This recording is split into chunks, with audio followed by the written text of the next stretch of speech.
ఆవేదనను ఆందోళనను అర్థం చేసుకోవాలి ముఖ్యమంత్రి గారు. ఇక్కడ ఏదో రాజకీయం కాదు. మీరు పాలమూరు బిడ్డే, నేను పాలమూరు బిడ్డే. పాలమూరు మీరు ఒక ముఖ్యమంత్రిగా ఉన్నారు కాబట్టి ఇవాళ వాళ్ళకి న్యాయం చేయాలనేటటువంటి ఒక అవకాశం మీకు పూర్తి స్థాయిలో ఉంది. వాళ్ళకి న్యాయం ఏ విధంగా న్యాయం చేయాలో, ఏ విధంగా చేస్తే వాళ్ళకి అంత న్యాయం చెందుతుందో, ప్లాట్ల రేట్లు కానీ 18 years విషయంలోనే కానీ, అదేవిధంగా ఈ యొక్క ప్యాకేజ్ యొక్క అప్పుడు ప్రకటించిన ప్యాకేజ్ ఇప్పటికి ఇస్తే పెద్ద ఎత్తున నష్టపోతారు వాళ్ళు. నేటి ప్రకారంగా వాళ్ళకి ఎంత రావాలి ప్యాకేజ్ ప్రకారం అవన్నీ కూడా తొందర ఆలస్యమైనా కొద్ది పెరుగుతూ పోతుంది. ప్యాకేజ్ ఆలస్యమైనా కొద్ది మార్కెట్లో వాళ్ళకి భూములు దొరకో, ప్లేట్ అన్నిటి కూడా రేట్లు పెరగాల్సి వస్తుంది. కాబట్టి మీరు ఇప్పటికైనా ఆలస్యం చేయకుండా ఇమ్మీడియట్ గా ముంపు బాధితులకు ఇవ్వాల్సిన నష్టపరిహారాన్ని వెంబడే 1 time లో సెటిల్మెంట్ చేయించండి.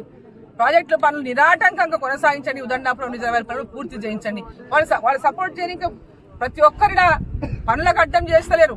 వాళ్ళకి డబ్బులు రావనే ఆందోళనతో భయంతోనే వాళ్ళు ఉన్నారు. ఇవాళ ఇన్ని రోజులు డబ్బులు రాలేదు, పనులు చేసుకొని కాంట్రాక్టర్ వెళ్ళిపోతే మా పరిస్థితి, మా గతి ఏంది, మా అతేందని.